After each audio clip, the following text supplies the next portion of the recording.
ଆଜି ମୋର ଟିକିଏ ଭୁଲ ପାଇଁ ଆମ ବାପ ଝିଅ ପୁଅ 3 ଜଣଙ୍କ ଫଟୋ ଭାସି ଯାଇଥାନ୍ତା। ଛାଡା କଣ ହେଇଛି ନା, ମୁଁ ଏମିତି ଘର ସଫା କରୁ କରୁ ମୋର ଗୋଟେ ପୁରୁଣା ପର୍ସ ପାଇଥିଲି। ଆଉ ସେ ପର୍ସ ଭିତରେ ଦେଖିଲା ବେଳକୁ ଛୋଟିଆ ଛୋଟିଆ ସବୁ ପାସପୋର୍ଟ ସାଇଜ ର ଫଟୋ ଅଛି। ଆଉ ସେଇଟା ଖାଲି ମୋର ନୁହଁ, ମୋ ବାପାଙ୍କର ଅଛି ଆଉ ମୋ ଭାଇର ଅଛି। ମୁଁ କହିଲି ଏଇଟା ହଜିଯିବ, ନଷ୍ଟ ହେଇଯିବ, ତାଠୁ ବେଟର ହବ ମୁଁ କିଛି ଗୋଟେ ଆଇଡିଆ ଲଗେଇ କାମରେ ଲଗେଇ ଦେବି, ସବୁଦିନ ପାଇଁ ସେଥିରେ କଭର ହେଇ ରହିଯିବ। ତ ମୁଁ ତାକୁ ଚେଷ୍ଟା କରିଥିଲି ଗୋଟେ ଫଟୋ ଫ୍ରେମ କରିବା, କିନ୍ତୁ ମୋ ଭାଇର ଫଟୋଟା ଜମା ବି ରହୁନଥାଏ, ଖାଲି ଉଡି ଯାଉଥାଏ। ସେଥିପାଇଁ ମୁଁ ତାକୁ ନେଇ ଆସିକି ସାଙ୍ଗେ ସାଙ୍ଗେ କାଟିଦେଲି। ମୁଁ କହିଲି ତୁ ରହିଲେ ସିନା ତତେ କାଟିଦେବି, ଆଗ ସରିଲା କାମ। ସାଙ୍ଗରେ ପଙ୍ଗା ନେଲେ ଏମିତି ହିଁ ହେଇଥାଏ ରେ ପୁଅ, ମନେ ରହ।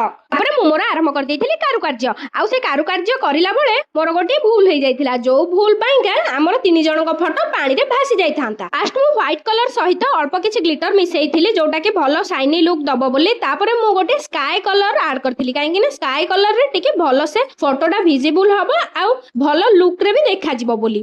ଟ୍ରାନ୍ସପାରେଣ୍ଟ ଲିକ୍ୱିଡ ଢାଳିଲା ପରେ ତାପରେ ମୁଁ ଅଲଗା ବ୍ଲୁ କଲର ପକେଇକି କାମ ମୋର ଧୀରେ ଧୀରେ ଚଲେଇଥିଲି ଠିକ ଠାକ। ତାପରେ ଫଟୋଟା ଦେଲା ପରେ ସେ ଫଟୋ ସବୁ ବୁଡିବାକୁ ଆରମ୍ଭ କଲା, ଆଉ ବୁଡିକି ସେ ବ୍ଲୁ କଲର ଗୁଡା ସବୁ ଫେସ୍ କୁ ପଳେଇ ଆସିଲା, କାହିଁକି ନା ଫଟୋ ଗୁଡାକ ଥିଲା ପେପର ର।